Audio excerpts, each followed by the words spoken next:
My name is Ivy Andrews. I'm 35 years old, an Army JAG major, and I came home from a 7-month deployment in Germany 3 weeks ago. The first thing I did was check the closet for a cedar box. I knew my mother would skip my daughter on Christmas Eve. I didn't know it would take an 8-year-old and that wooden box to make her scream. My daughter is Maya. Eli and I brought her home from foster care when she was 8 months old. She is 8 years old now. For all 8 of those years, my mother has called her, in private, not really family. For all 8 of those years, my whole family has kept quiet. What none of them knew was that my dad, gone for 2.5 years, had spent his last summer drafting something only I had a key to. He'd told me, on the dock at the lake cabin, exactly when to use it. 43 minutes after we sat down to Christmas dinner, my 8-year-old slid that cedar box across the table and said the line we'd practiced. Welcome back to Calm Drama Stories. If you've ever watched a family member pretend a child doesn't exist while the rest of the room stays quiet, you'll understand every beat of this story. Drop a comment with one word that describes how that silence feels. Make sure you're subscribed, because what happens at this Christmas table will leave bruises that paperwork heals slow. The plane touched down at Minneapolis-St. Paul on a Sunday afternoon, the runway dusted with November snow. I had my duffel and my Pelican case, and a folder I hadn't touched in 2.5 years. Eli was waiting at arrivals with Maya on his shoulders, both of them in matching gray beanies. She slid down his back and wrapped both arms around my waist before I could set the case down. She smelled like apple shampoo and the inside of our minivan. "You're heavier," I said into her hair. "You're taller," she said back. Eli kissed me, took the duffel, and we walked out into the cold. On the drive home to Stillwater, Maya pulled something out from under her jacket. Walter's silver dog tag. The dented one, from his Vietnam tour. She'd been wearing it under her hoodie since the funeral. "I kept him with me," she said. "I know, baby." Eli glanced at me in the rear view. We didn't say it in front of her. We didn't have to. The next holiday cycle was already a calendar on the kitchen wall, and we'd marked Christmas Eve in red. 3 weeks out. At home, after Maya was in bed, I walked to the hall closet and opened the door. The cedar box sat on the top shelf where Eli had moved it from our storage unit, Walter's handwriting on the small brass tag tied to the latch. For Maya, when the time comes. I ran my hand along the leather strap. 3 weeks until Christmas Eve. 3 weeks until the trust paperwork could legally move. I closed the closet door. "You okay?" Eli said from the hallway. "Yeah. We're ready." The group text came on a Tuesday morning while I was making Maya pancakes. It was from my mother. Subject line: Christmas Eve dinner. Bringing presents. "Christmas dinner at my place," it read. "Bringing presents for the kids. Sophie and Jackson get something special. Maya's welcome too, of course." I read it twice. Then I read it again. The "of course" sat in the middle of the message like a dropped pebble in a clean glass of water. Maya climbed onto the counter stool next to me and read it over my shoulder. She didn't say anything. She just leaned her head against my arm. Then she went back to her pancakes. Eli was at the dining table going through old work emails. He looked up. "What was it?" I turned the phone toward him. He read the message. He read it again. Then he stood, walked to his office, came back with a thick black 3-ring binder and opened it on the kitchen counter. "Folder number 47, he said quietly. The binder was organized by date. Photos, screenshots, printed emails, voicemail transcripts. 8 years of them. Holiday after holiday, birthday after birthday, voicemails from Aunt Linda. Forwards from Heather. Patricia's loud Christmas card list with Maya's name in smaller writing at the bottom, as an afterthought. He slipped the new text into the next plastic sleeve, time-stamped it, closed the binder. 47, he said again. "I'll be home all month," I said. "We have the cabin paperwork. We have Dad's letter. We have his attorney's number. We just need her to be there." "She'll be there. Then so will we." Maya finished her pancakes and slid down to feed the dog.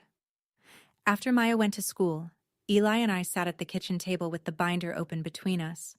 I hadn't seen all of it, Most of it I'd missed because I was overseas. Some of it I'd seen as it happened. Most of it Eli had absorbed alone. Page 1. A photograph from Maya's first birthday party. Eli held Maya in his lap. Patricia stood in the background, in focus, not looking at either of them, gift card in her hand for Sophie. Forgot Maya's gift this year, Eli's note read. Said it would be too confusing to give different things. Page 8. An email from Heather to her cousin Renee, accidentally CC'd to Eli in 2019. The line read, "Your little project," referring to Maya. The rest of the email was about gluten-free cupcakes. Page 16. A voicemail transcript from Aunt Linda. Pat, do we have to have the adopted one over for Easter? My back's not what it used to be. Patricia had not corrected her. Patricia had said, "Just for an hour, Linda." Page 23. A Christmas card from Patricia, 2021. Inside the card, 3 names handwritten in red pen: Sophie, Jackson, and Ivy. No Maya, no Eli. The card was addressed to our beloved grandchildren. Page 41. The screenshot of last year's Christmas when Patricia had handed Maya a single-use Starbucks gift card. $5. The other 2 kids had unwrapped a Lego set and a charm bracelet. I closed the binder gently. I rested my hand on the cover. Walter saw all of this, I said. He saw it before we did. He's why we have a plan. Eli nodded once. He didn't have to say anything else. That Sunday night, I tucked Maya into bed. She had Walter's dog tag in her hand, the chain wrapped twice around her small wrist. "Mom," she said, "will Grandma read Grandpa's letter this Christmas?" I sat down on the edge of her bed. I'd been waiting for this question. I'd rehearsed the answer with Eli a dozen times. None of the answers I'd rehearsed felt right when I was looking at her face. "We'll see, sweetie," I said. "Maybe she will. Maybe she won't." "What if she won't?" "Then I'll read it for her. Aloud. In front of everyone." Maya thought about that. The lamp made small triangles of yellow on her bedspread. "Either way," I said, "you're going to hand her the box. That's your part. Your grandpa wanted you to give it to her. Not me. Not Dad. You." "Why me?" "Because he said you were brave enough. What if I'm scared?" "You can be scared. You can still do it. Brave isn't not scared, baby. Brave is scared and still walking the table."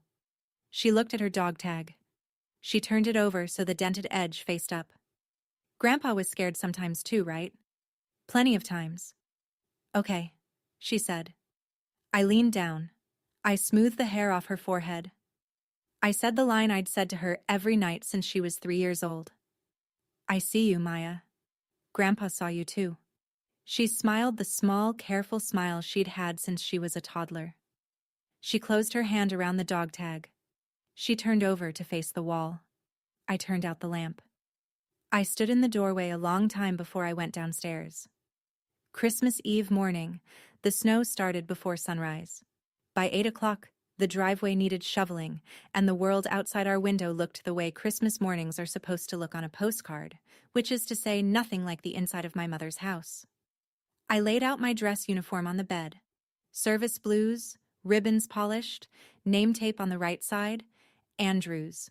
Patricia had insisted on a uniform photo for the family album every year since I made captain. She had never displayed any of them.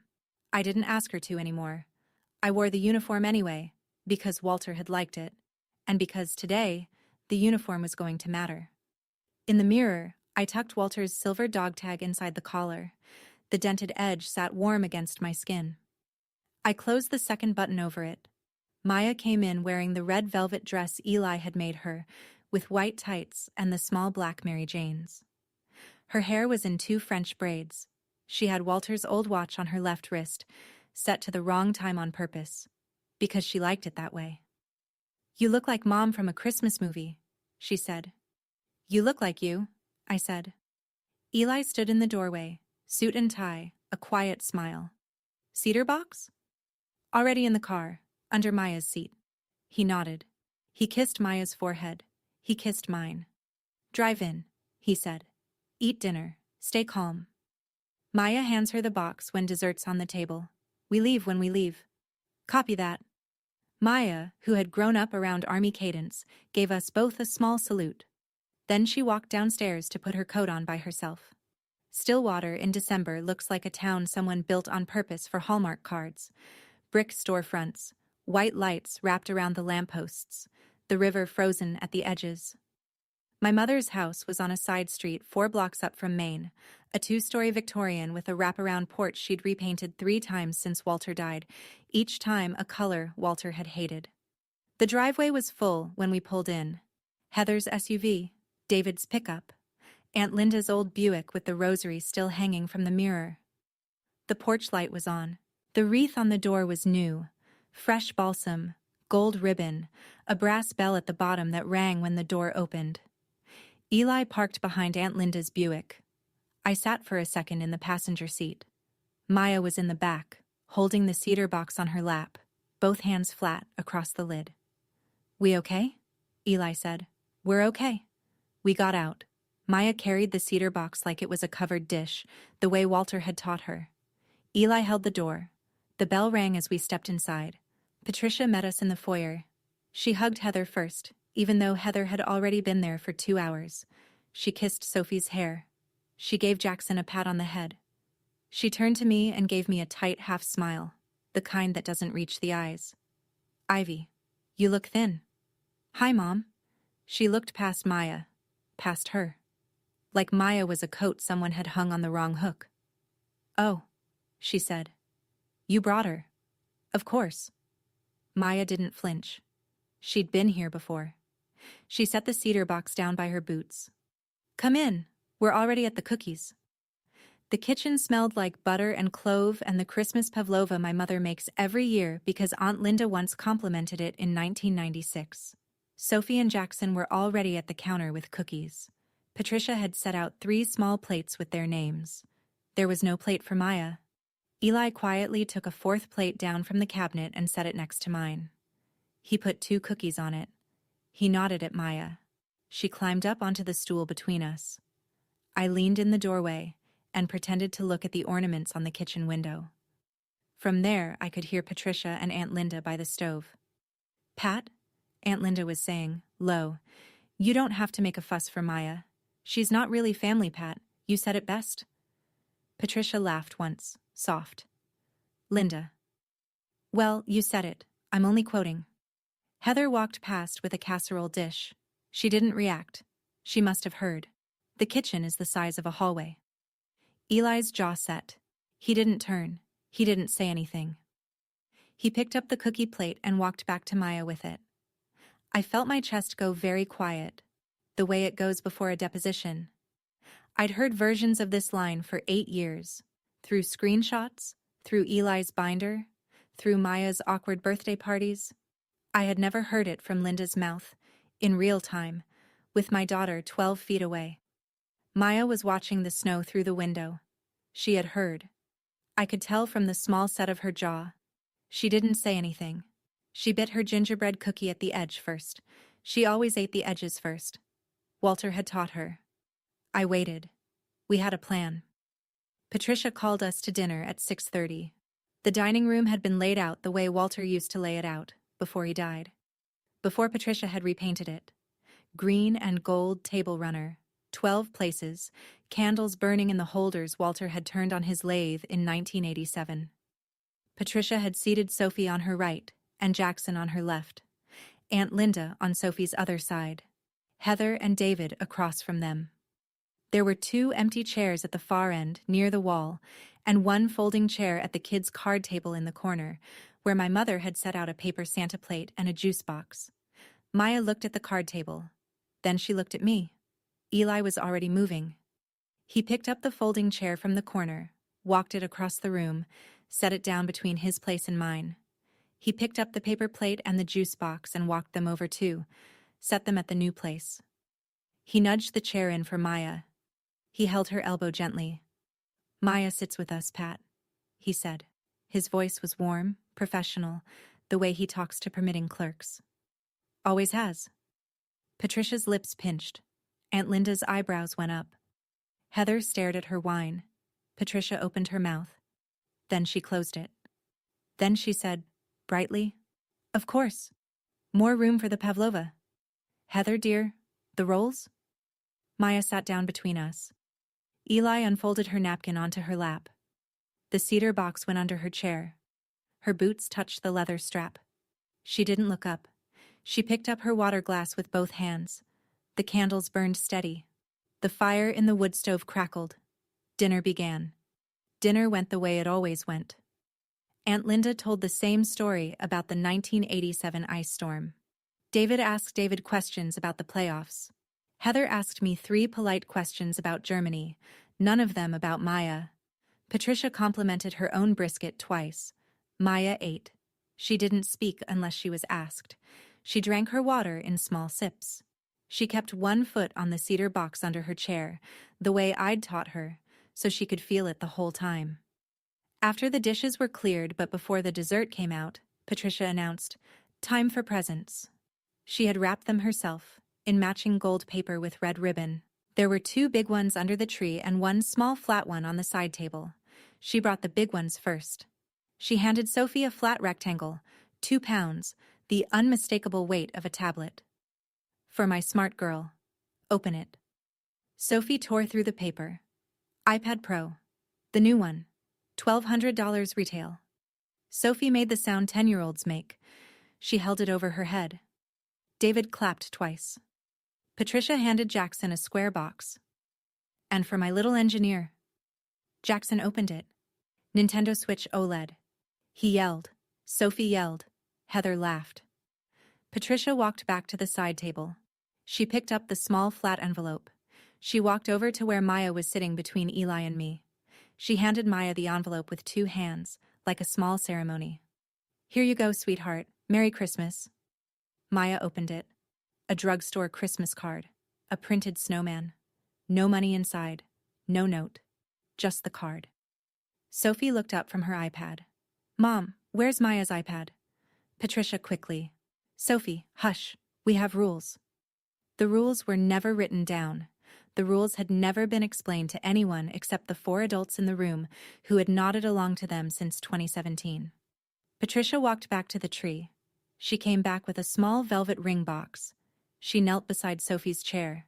She opened the box. She held it up so the table could see. A gold chain. A heart pendant. An engraved letter on the front. S. Antique. Beautiful. My grandmother Jones, the one Patricia had kept in a safe deposit box for 19 years. "This was Grandma Jones, sweetie," Patricia said, "for my real granddaughter." The word real landed on the tablecloth like a coin. Sophie blinked. She knew that word mattered. She didn't know quite how. She let Patricia clasp the chain around her neck. She touched the pendant. Aunt Linda nodded approvingly. Joan would have wanted that. Joan was a stickler about heirlooms. Maya looked at her hands in her lap. Eli's knuckles whitened on his napkin. I kept my face very still. I'd been practicing it in mirrors since I was 7 years old. I felt the dog tag against my collarbone under my service blues. I focused on the feeling of the dented edge against my skin. I breathed once, slowly, the way I'd been taught at OCS to breathe before a hard call. David coughed. He looked at his wine. He didn't say anything. He never did. Patricia stood up, satisfied, and walked back to the tree. "One more," she said. Maya, very quietly, said, "Mom, may I be excused for the bathroom?" I said, "Yes, baby, come right back." She slid down.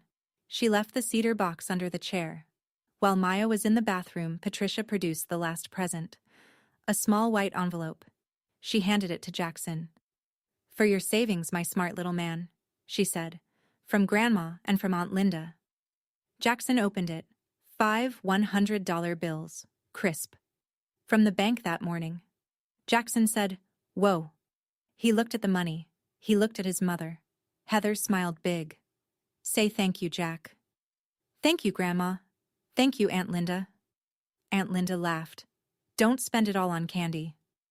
"He'll spend it on Pokemon," David said. It was the most David had said all night.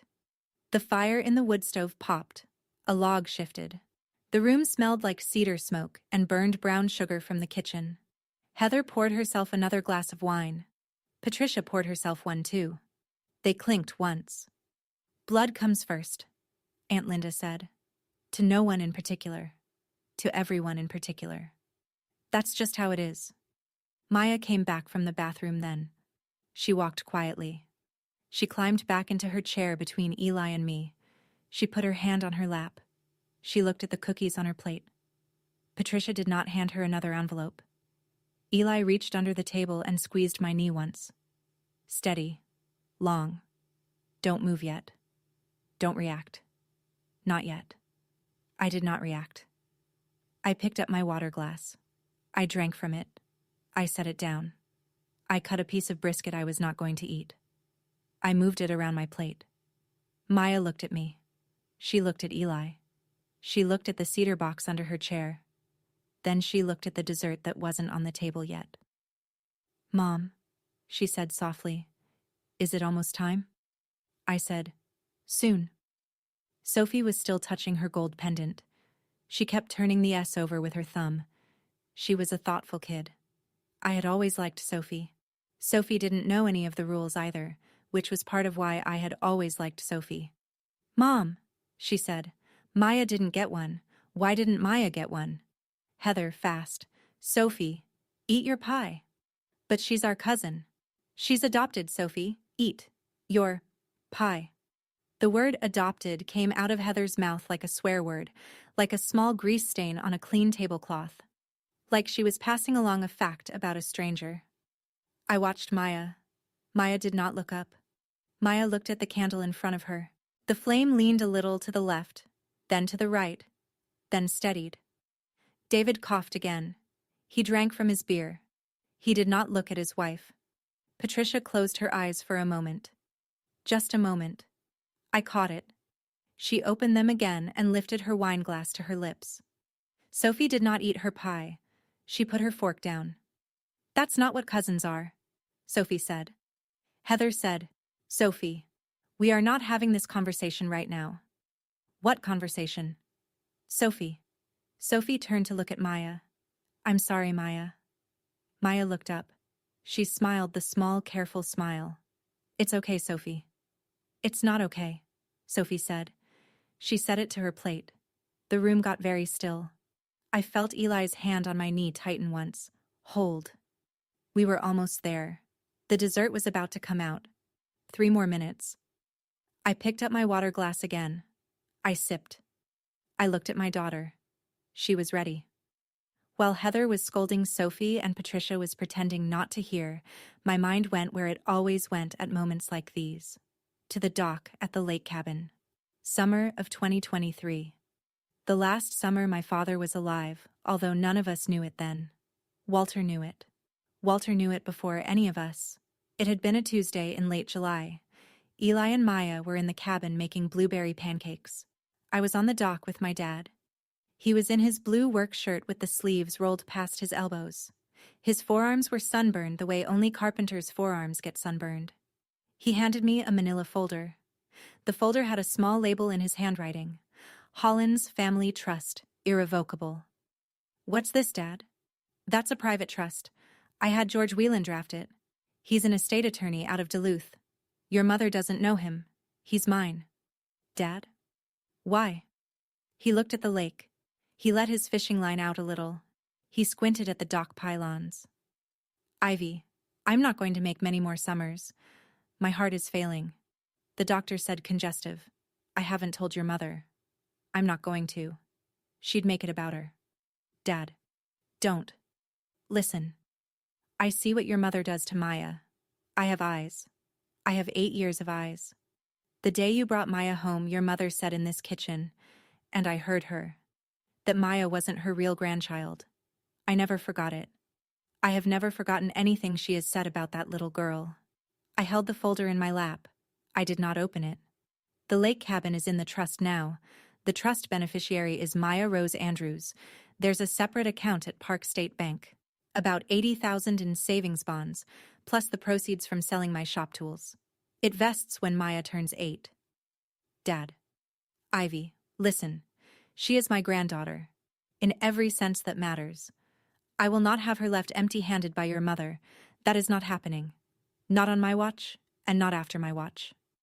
He handed me the second envelope. Cream paper, his handwriting, sealed with a wax stamp he had made himself, in his shop, from a melted candle and a brass button. To be opened by Patricia in front of family, when Maya is ready, it read. I built the box yesterday. Cedar. It's in the workshop. Maya helped me sand the lid. She doesn't know what's in it. She knows it's hers. I came back to the dinner table. The candles, the empty Hallmark card, my daughter's hand on her water glass. I knew exactly what I was going to do. I want to pause here for a second. I'm sitting at a dining table where my mother just handed my daughter an empty Christmas card while my niece holds a $1,000 iPad. And I'm about to walk you through what happened over the next 43 minutes, because that's how long it took for my 8-year-old to slide a cedar box across that table. If you've sat at a table like this one, drop the word witnessed in the comments. I'm reading, everyone. I excused myself from the table. I knelt next to Maya's chair. I put my hand over hers on her lap. I see you, Maya. You know what to do? She nodded. She kept her voice low. When the dessert is on the table, Mom? When the dessert is on the table. You're going to read Grandpa's letter if Grandma won't? I'm going to read Grandpa's letter if Grandma won't. Okay. I touched her braid. I stood up. I walked back to my seat. Patricia watched me with the flat, polite face she puts on when she doesn't approve of something, but doesn't want to make a scene yet. Everything okay, Ivy? Everything's fine, Mom. You spoiled her, you know, out there in all that traveling, that military life. She doesn't even sit still. I didn't answer. I picked up my water glass. Maya reached down under her chair. She rested her small hand on the leather strap of the cedar box. She left her hand there. She did not pick the box up. She just held the strap, the way you hold a dog's leash before you stand up to walk it. The leather strap was scuffed near the buckle where Walter had hooked the box on his belt to carry it from the shop to the porch. Maya knew that scuff. She had sat on his lap in the workshop the day he sanded the lid. She had asked him what was inside. He had said, "Something you can hand your grandma someday, sweetheart." She had asked, "What if I don't want to?" He had said, "Then you don't have to. But it's yours when you do." Heather brought the apple pie out of the kitchen on a glass cake stand. She set it in the middle of the table with 2 pie servers and a small jug of cream. Aunt Linda sliced the first piece for Patricia. Patricia waved her off and stood up. She tapped her wine glass with a butter knife. The room quieted. "I just want to say something," Patricia said, "before we get into the pie." She looked around the table. She smiled at Sophie. She smiled at Jackson. She smiled vaguely past Maya. "Family is everything," she said. Walter, rest his soul, used to say it all the time. "Family is blood." That's what he said. "Sophie, Jackson, you're my heart. You always will be. And we don't do half measures in this family. We give what we can. We give to the kids we have." David shifted in his chair. He looked at his plate. Heather's eyes were a little too bright from the wine. I put my hand on Maya's hand. She let me. Eli silently reached for his phone, opened the voice memo app, and pressed record. He set the phone on the table between him and me, face down, the microphone toward Patricia. He had told me he was going to do this. I had told him to do it. "Walter always said family was blood," Patricia repeated. "I think about that a lot. I think about it every Christmas." She raised her glass. "To the kids," she said. Heather raised her glass. Aunt Linda raised her glass. David raised his. I did not raise mine. Eli did not raise his. Maya did not raise her water glass. She looked down at her hands. Patricia drank. Patricia sat down. She seemed pleased with herself. She passed the pie around. Heather served Sophie. Aunt Linda served Jackson. Heather served David. David served Heather. Patricia served herself. No one served Maya. Eli quietly stood up, picked up a clean plate from the buffet behind us, cut a slice for Maya himself, and set it in front of her. He put a small dollop of cream on top because she liked cream. He did all of this without saying a single word. Patricia watched him. She did not say anything either. "And speaking of family," Patricia said, picking up her wine glass. "Heather, dear, I've been thinking about the lake cabin for next summer. The Airbnb has been such a nice little business. I think we should fix up the dock this year. Maybe screen in the porch. The reviews keep mentioning the mosquitoes." Heather brightened. "Oh, Mom, that's a great idea. We could do it Memorial Day weekend." "Maybe," Patricia said. "We did about 4,000 last August. Imagine what a screened porch would do." Eli's hand under the table found my knee again. He squeezed. He didn't look at me. Patricia was, with apparent unconcern, telling everyone at the table that she had been turning my father's lake cabin into a rental property. She did not know, could not know, that the cabin had not been hers to rent for 2.5 years. She was monetizing something she did not own. She was monetizing it in front of the 8-year-old who owned it. Eli looked at me. I looked at Maya. Maya looked at the cedar box. The pie was on the table. It was time. I gave Maya the smallest nod. She set her fork down. She wiped her mouth on her napkin, the way Eli had taught her. She folded the napkin once, set it next to her plate. She slid down off the folding chair. She reached under and lifted the cedar box up with both hands. It was heavier than she was used to. She held it against her chest. The leather strap dangled. She walked. She walked the long way around the dining table, past Heather, past David, past Aunt Linda. The wood floor creaked under her Mary Janes. Heather looked up. Heather's fork stopped in midair. "Maya?" Heather said. "What? Sweetie, what are you doing?" Maya didn't answer. She walked past Heather. She walked past Aunt Linda. She stopped at the head of the table where Patricia was sitting with her wine and her pie and her satisfied smile. She set the cedar box on the table in front of Patricia. She slid it the last 6 inches forward, with both hands, until the front edge of the box touched the edge of Patricia's plate. She kept her hands on the box for a moment. Then she let go. She put her hands at her sides, the way Walter had taught her to stand at attention. She tilted her chin up just a little. The room was very quiet. The fire popped once in the wood stove. The candles flickered, Maya said, in a voice that was small but clear. "Grandma, Mom told me to give this to you if you ever ignored me again." Patricia stared at the box. Then she stared at Maya. Then she stared at me. Aunt Linda gave a small, startled laugh. "Oh, is this some sort of game?" It was not a game. Patricia's voice was very small. "What is this?" Maya did not answer her. She had said her line. She had been told not to say anything else. She had practiced this with us for 3 weeks. She stood at attention next to the head of the table, her chin tilted up, her hands at her sides. Aunt Linda laughed again, but the laugh died at the edges. "What is... Pat? What is the child doing? Was this rehearsed?" Heather said, "Mom, what is that?" David said, "Pat, what's this?" Sophie put her iPad face down on her napkin and leaned forward. Jackson did not look up. Patricia did not move her hands. She looked at the cedar box. She looked at the brass tag tied to the latch. The tag read, "For Maya, when the time comes." She recognized the brass tag. She recognized Walter's handwriting on it. I watched her recognize it. I watched the color go out of her cheeks. "Ivy," she said, very low. "What is this?" "It's for you, Mom," I said. "From Maya. Open it, Ivy." "Open it, Patricia." I did not call her Mom that time. I did not call her Mom from that moment on, in that room, for the rest of the night. She put her hand on the latch. Her hand was shaking very slightly. The brass latch made a small, dry sound. "Pat," Aunt Linda said. "Pat, you don't have to open this. Whatever this is." "Linda," I said. "Be quiet." Linda looked at me. I had never used that tone with her. I held her gaze the way you hold the gaze of a witness during cross. She closed her mouth. Patricia opened the latch. The lid creaked. The cedar smell came up out of the box.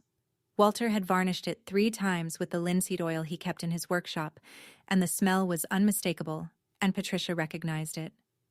I saw the recognition pass across her face. Inside the box, in neat order, were 3 things. On top, a manila folder, labeled in Walter's handwriting, Holland's Family Trust, Irrevocable, executed June 14, 2023.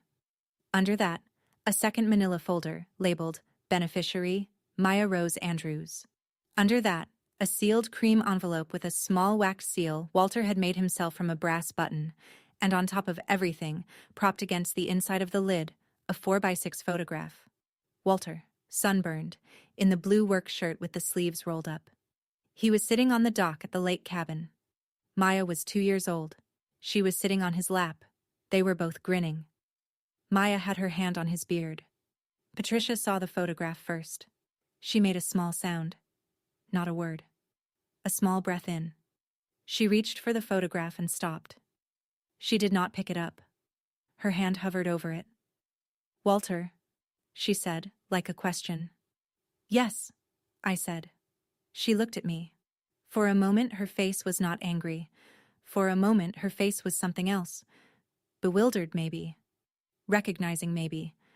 Then her face hardened again. She picked up the first manila folder. She opened it. The trust document was 18 pages. She read the first page. She read the second page. She got to the page that listed the lake cabin under the heading Trust Property. She inhaled sharply. She did not exhale. "This isn't real," Patricia said. "It's real, Mom. This isn't legal. It's legal. This is... Ivy... This is some sort of joke. Some sort of... Walter would never... He did, Mom. Look at the signature." She looked at the signature on page 18. She looked at George Whelan's notarization stamp. She looked at the date. She looked at the witnesses' signatures, the Whelan paralegal and Walter's old shop foreman, both notarized. She put her hand to her mouth. "He didn't tell me." "No, he didn't." She turned the page. She saw the deed transfer. Lake Cabin, 360 acres, Pine County. Transferred into the Holland's Family Trust on June 14, 2023. Beneficiary, Maya Rose Andrews. Trustee until age 25, Ivy Andrews. She turned the page again. The trust accountancy. A list of assets. Total trust value as of the most recent audit, $508,400. You knew this? The whole time? Yes. You knew this when I was renting the cabin? Yes, Mom. You knew this when I knew it on the dock, the summer he gave me the folder. 2.5 years ago. She set the trust folder down. She picked up the second one. She did not open it yet. She picked up the cream envelope. She looked at the wax seal. "To be opened by Patricia, in front of family, when Maya is ready." She read aloud, in a very flat voice.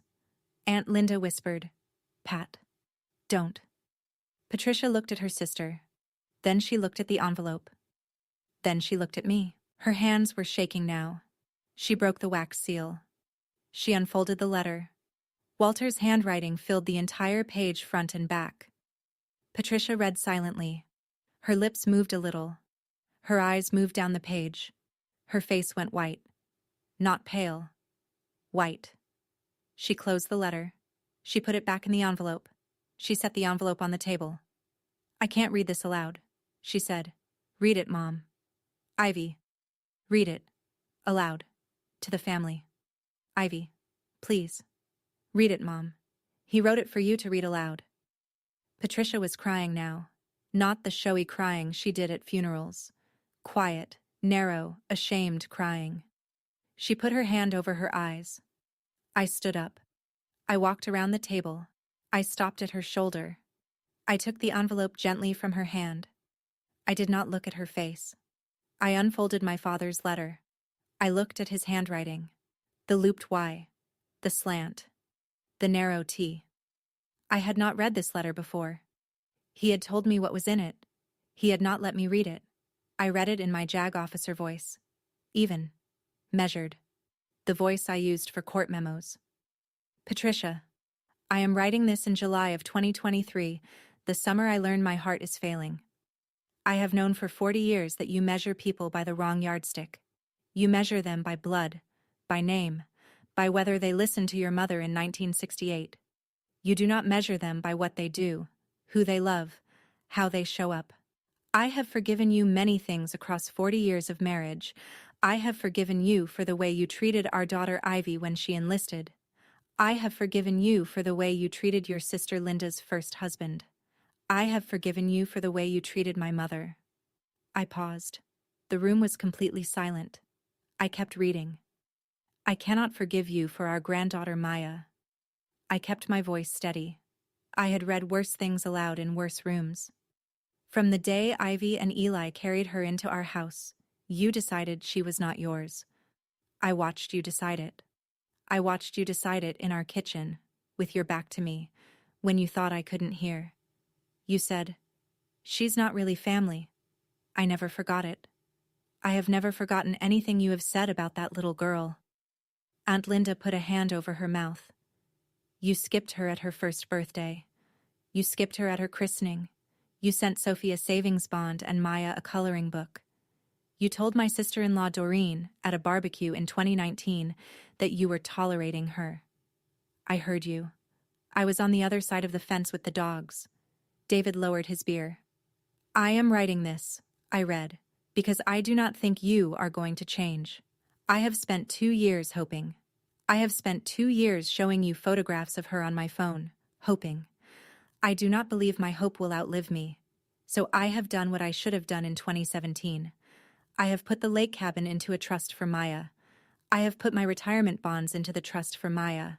I have put the proceeds from my shop tools into the trust for Maya. The trust is irrevocable. It cannot be undone. You cannot challenge it in court. George Whelan made sure of that. I turned the page. She is my granddaughter, in every sense that matters. I let the line sit on the air. If you are reading this, Patricia, then you have failed Maya again. You have ignored her on a day that matters. So now she has a home that you cannot take away from her. And it is not the home you were planning to monetize. Sign the audit paperwork. Pay the trust back. Look at the child you have refused to see. Walter. I folded the letter. I set it gently on the table next to the cedar box. Stop with me here for a moment. What you just heard, that's my father's voice. 2.5 years after he was buried. I'm an Army JAG officer. I've stood in front of courts-martial. I've never had a harder moment than reading that letter aloud at my mother's Christmas table. If you've ever wished someone you loved was still here to say the right thing, drop a heart in the comments. Subscribe. The next 8 minutes is what 5 years built toward. Patricia did not say anything for a long time. Her hand was still over her eyes. Aunt Linda was the first to speak. Pat, honey. He didn't mean... He meant it, Linda, I said. Every word. He told me on the dock. He told me what he was going to write before he wrote it. Patricia took her hand down from her face. She picked up the trust folder. She turned to the deed page. She looked at the cabin transfer. She turned to the audit clause. She read it. The audit clause required the trustee to recover all income generated from trust property since the property entered the trust. Since June 14th, 2023. The cabin had been rented as a vacation property starting that fall. Patricia had collected the rent. Patricia had collected, as I had calculated 3 months ago with my Army financial counselor, approximately $96,000 in rental income across about 80 weeks. With the 7% interest, the audit number was about $103,000. She read the audit clause twice. She closed the folder. She stood up so fast the chair scraped backward and hit the wall. Her wine glass was in her hand. She did not seem to remember that it was. Her grip tightened. The glass cracked. The sound was small, but everyone heard it. A drop of wine ran down her wrist. He gave her the cabin? Then she made the sound. It was not a word. It was not crying. It was a small wordless scream. Sharp. Single. The sound an animal makes when it steps wrong. He gave her the cabin? She said again, louder. Almost a shout. He gave the cabin to... She did not finish the sentence. Aunt Linda was on her feet, hands flapping. Pat, it's all right. We'll figure this out. There has to be some way to... Pat, it's okay. She's not really family, Pat. You said it best. You said it best. We'll get the lawyer. The line landed in the room like a coin dropping into a quiet glass of water for the second time that night. But this time, the room was different. This time, the room was paying attention. Sophie covered her mouth with both hands. David turned to look at his wife. His face was the face of a man who had just realized he had been at the wrong dinner for 10 years. Heather did not look at anyone. Patricia turned, slowly, to her sister. Linda. Pat, I'm just saying. Linda, shut up. Aunt Linda's mouth stayed open. Patricia had never spoken to her that way in living memory. She closed her mouth. She sat down. She did not pick up her wineglass. I did not smile. I did not have to. I looked at Maya. Maya was still standing at attention beside Patricia's chair, her hands at her sides, her chin tilted up. She had not moved during the entire reading of the letter. She had not flinched at the scream. She had not flinched at Aunt Linda's line. I looked at my daughter and I felt something my father probably wanted me to feel. Maya, sweetheart, I said gently, come sit by me. Maya walked the long way back around the table. The wood floor creaked under her Mary Janes. Aunt Linda would not look at her. Patricia would not look at her. Heather watched her walk every step of the way. Heather watched Maya the whole way around the table. 8 years of Christmas dinners. 8 years of cutting her own daughter's pie and not Maya's. 8 years of nodding at her mother. Heather's face did something I had not seen on Heather's face in a very long time. It crumpled, just at the corners, just for a second. Her mouth worked silently. She looked at her daughter, Sophie. Sophie was watching her. Sophie's hand was still over her mouth. She looked at Maya. She really looked at her. Maya looked back. Maya gave the same small, careful, polite smile she had given when Patricia had handed her the empty card. Heather did not apologize. Heather did not say a word. Heather just looked. And then Heather looked down at her pie. The moment closed. Maya sat down between Eli and me. Eli put his hand on her shoulder. Maya put her hand over his. I waited. I waited until Patricia was looking at me again. I waited until Linda had stopped tearing at her napkin. I waited until David was looking at the table and not at his wife. I waited until Sophie's hand had come down from her mouth. The fire crackled in the wood stove. The candles burned. Outside, the snow had picked up. I could see the white flakes drifting past the dining room window like static on a television. I stood up. Not abruptly. Not theatrically. The way I stood up in court before reading a charge. Slowly. Centered. Both feet planted. The room did not need me to raise my voice. The room was already listening. Mom, I said. Patricia looked at me. Let me walk you through it.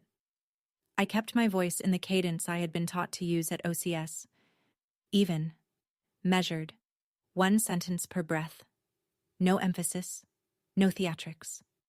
The voice that means I know exactly what I'm saying, and there is no part of this I am improvising. The Hollins Family Trust is irrevocable. It was executed by Dad on June 14, 2023, with attorney George Whelan of Whelan & Sons in Duluth, Minnesota. The trust was properly witnessed and notarized by Mr. Whelan's paralegal and by Russell Pratt, who was Dad's shop foreman for 14 years. Patricia opened her mouth. I'm not done, Mom. Listen. She closed her mouth. The sole beneficiary of the trust is Maya Rose Andrews. The trustee is me until Maya turns 25. The trust property includes the lake cabin at Pine County parcel number 4117-008-006, approximately 360 acres on Big Pine Lake, $80,000 in U.S. Treasury savings bonds, originally Dad's, and the proceeds from the sale of his shop tools and equipment, deposited in a trust account at Park State Bank. I looked at the table. The lake cabin transferred to trust ownership on Dad's death date, October 22nd, 2023. From that date forward, you did not own the cabin. You did not have the legal authority to rent it. You did not have the legal authority to keep the rental income. Patricia made a small sound. I kept going. The audit clause in Section 7 of the trust requires the trustee, that's me, to recover all income generated from trust property, plus 7% interest per annum. By my calculation, you've collected approximately $96,000 in rental income across 80 weeks. The audit number, with interest, is approximately $103,000. The audit will be conducted by Whelan & Sons starting January 7th. You will receive certified notice by mail next week. I let that sit. The room was completely still. Aunt Linda was holding her napkin against her face. I am not asking for the money back, Mom. The trust is asking. I am the messenger. Patricia stood up again. She was past white now. She was flushed. Her hands were shaking. She pointed at me. Then she pointed at Maya. Then she pointed at me again. You knew. You knew the whole time. You let me rent it out. You watched. For years. You watched me. Your own mother. I watched, Mom. You let me steal. You let me steal from a child. No, Mom. I let you choose. Every month I let you choose. Every Christmas I let you choose. What is that supposed to mean? You had 2.5 years to be Dad's wife. To be the person he thought he had married. You kept choosing not to. You kept choosing the cabin rentals instead of his granddaughter. He would never. He did, Mom. He told me on the dock. He gave me the key to George Whelan's office. He gave me the brass tag for the box. He let me choose when to use it. Patricia put her hands flat on the table. She leaned into them. Her chest moved up and down. You let your own mother. I let my mother be my mother. Until she stopped being one to my daughter. Then I let her be exactly what she chose to be. This is... Ivy. This is cruel. This is January 7th, Mom. This is paperwork. This is what Dad asked me to do. She made the second sound. It was bigger than the first. It was a real scream, low in her throat, the kind that comes out of grief instead of anger. She covered her face with both hands. Maya watched her. Maya did not look afraid. Maya looked at Patricia the way Walter had once looked at a wounded deer he had to put down behind his shop in the fall of 2009 when Maya was a baby and I had been on leave. It was not satisfaction on my daughter's face. It was not even forgiveness. It was, I think, the beginning of understanding. I walked around the table to Maya. I knelt by her chair. I smoothed her braid. The dog tag under my collar moved against my collarbone. I see you, Maya. She looked up at me. Her eyes were dry. She had been ready for this. We had practiced it. Grandpa saw me too. Yes, sweetie, he did. I stood up. Eli was already on his feet. He pulled Maya's coat off the back of the chair. He helped her into it. He buttoned the top button under her chin. He picked up the cedar box. He held it under his arm. He picked up Walter's letter from the table. He folded it once and slid it into the inside pocket of his suit jacket. I turned to the table. Patricia. She did not look at me. Patricia. The cabin will be cleared and the keys returned to the Andrews family by July 1st. The audit is January 7th. You will be notified by mail. She did not look at me. Linda. Do not call. Not for any reason. Not for Easter. Not for my birthday. Not for anyone's birthday. Do not write. Do not show up. Aunt Linda nodded into her napkin. Heather. Heather looked up. Her eyes were wet. When Sophie is older, not next year, when she chooses to write to Maya, she can write. Until then, you don't write either. You don't text. You don't drop by. Sophie can choose for herself, in her own time. That's between Sophie and Maya. Heather nodded once. Sophie was crying quietly now, into her napkin. Jackson was finally looking up from his iPad. David. David nodded once. He had never been the problem. He had also never been the solution. He knew the difference, and he didn't argue it. I picked up my own coat. I picked up Maya's small hand. The three of us walked toward the foyer. The brass bell on the door rang as Eli opened it. The cold air came in. We walked out into the snow. The SUV started slow in the cold. Eli let it idle a minute. He turned the heater on. Maya sat in her booster seat in the back, the cedar box on her lap, her hand flat across the lid. She did not say anything for a while. Eli pulled out of Patricia's driveway. The Christmas lights on the porch railing reflected off the snow. The house got smaller in the rearview mirror. The brass bell on the door rang once when the wind caught it, very faintly. None of us looked back. We drove out of Stillwater toward Highway 36. The snow was thick enough that the streetlights had halos around them. The wipers ticked. After about 10 minutes, Maya said, "Mom, will Grandma write back?" "Probably not, sweetie." "Okay." She was quiet for a while longer. The heat finally hit her in the back seat. She unzipped her coat. She kept her hand on the cedar box. Then she said, "I like the cabin." Eli, gentle. "Good. We're going next summer." Another quiet stretch. The wipers ticked. The heater hummed. Then Maya said, "Mom, can I bring my friend Tessa to the cabin?" I laughed. It was the first time I had laughed in 3 weeks. I laughed harder than I expected. I had to wipe my eyes. "Yes, baby," I said. "You can bring whoever you want. It's your cabin." She thought about that. The snow blew against the windshield. The dashboard glowed green. "It's our cabin," she said. "Yes, sweetie. It's ours."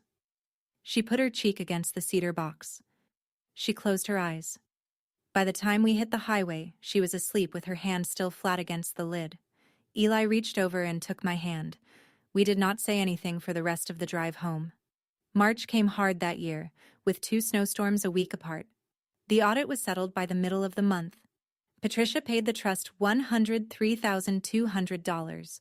The wire transfer came through on a Tuesday at 11 in the morning. George Whelan called me from his office in Duluth to confirm. He sounded tired. I thanked him. Patricia did not attend Maya's spring concert. I did not invite her. Maya sang the alto part on "I See the Moon," and Eli took her to the diner afterward for pancakes. I had to fly back to Fort McCoy for 2 days, but I watched the video 3 times on the plane. Heather sent me one short email in February. The subject line was blank. The message was 1 sentence. "I'm sorry I didn't see her sooner." I did not reply. I read it twice and I closed the tab. Aunt Linda did not call. She did not write. She quietly removed herself from the family group text and started a new one with just her and Patricia. I heard about it from David, who texted me in April to say he and Heather were going to therapy.